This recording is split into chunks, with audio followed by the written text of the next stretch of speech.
Salut la gang! Je suis très contente de voir que vous êtes en train de faire votre devoir. Quelques petits rappels avant de commencer.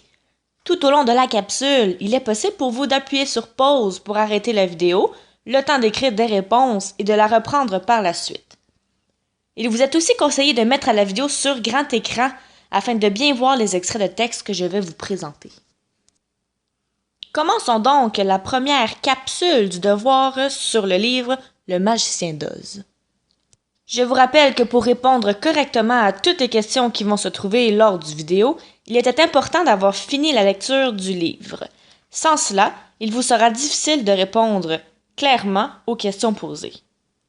Les extraits que je vais présenter tout au long de ma vidéo seront des pistes de réponse aux questions posées, mais je m'attends de vous que vous utilisiez aussi des éléments lus dans le roman afin de fournir une réflexion plus approfondie. Finalement, je vous demanderai d'écrire vos réponses sur une feuille, car nous allons faire une discussion sur le sujet jeudi prochain.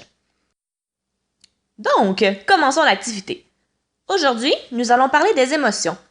Plus précisément, nous allons nous mettre à la place de certains personnages de l'histoire du Magicien d'Oz et nous allons essayer de comprendre quelles émotions vivent les personnages, pourquoi ils les vivent et comment détecter l'information pertinente à la recherche de l'information. Ensemble, nous allons regarder le premier extrait. Je vais alors vous montrer une démarche de recherche qui va nous permettre de repérer l'information importante. Par la suite, vous allez devoir trouver par vous-même la réponse ou les réponses à la question que je vais vous poser en rapport avec les différents extraits que je vais vous présenter. Voici le premier extrait. Vous osez mordre Toto! Vous devriez avoir honte, une grosse bête comme vous, de mordre mon pauvre petit chien! La première étape qui va vous être demandée pour les différents extraits va être de trouver l'émotion dominante. Ensuite, il va vous être demandé de justifier pourquoi le personnage de l'extrait éprouve l'émotion que vous avez trouvée. Il est évident que les réponses à cette deuxième étape ne seront pas nécessairement fournies dans l'extrait donné. C'est pour cela qu'il est important d'avoir fini la lecture du livre afin de pouvoir se fier ou de pouvoir se souvenir des événements précédents ou suivants à l'extrait. En remettant donc en contexte l'extrait suivant, on peut alors se souvenir que c'était Dorothée qui s'adressait au lion qui avait essayé d'attaquer son chien. Dorothée a donc voulu défendre son animal de compagnie en donnant une leçon de morale au lion, ce qui me semble tout à fait justifié puisque Toto, le chien de Dorothée, fait partie de la famille. Après avoir justifié les raisons qui ont poussé les personnages des extraits à éprouver les émotions choisies, vous allez devoir expliquer comment vous avez fait pour trouver l'émotion dominante de chacun des extraits. Dans le passage suivant, on peut remarquer 2 points d'exclamation qui peuvent exprimer la présence d'une émotion forte.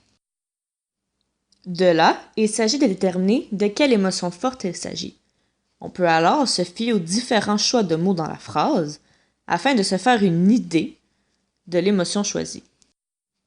On peut remarquer ici que le personnage s'écrie. On peut remarquer aussi que le personnage parle de honte à son interlocuteur et qu'il lui fait remarquer qu'il a osé quelque chose et qu'il est tellement gros versus une si petite bête.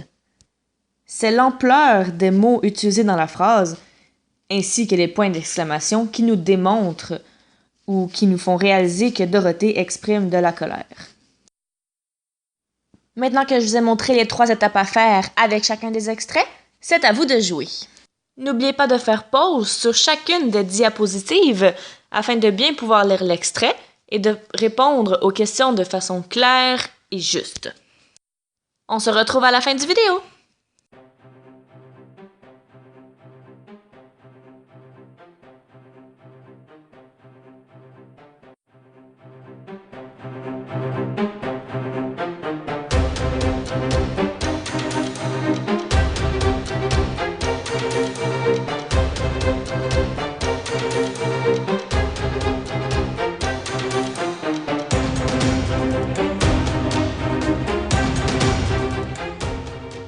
Vous avez maintenant terminé la première capsule sur l'histoire du Magicien d'Oz.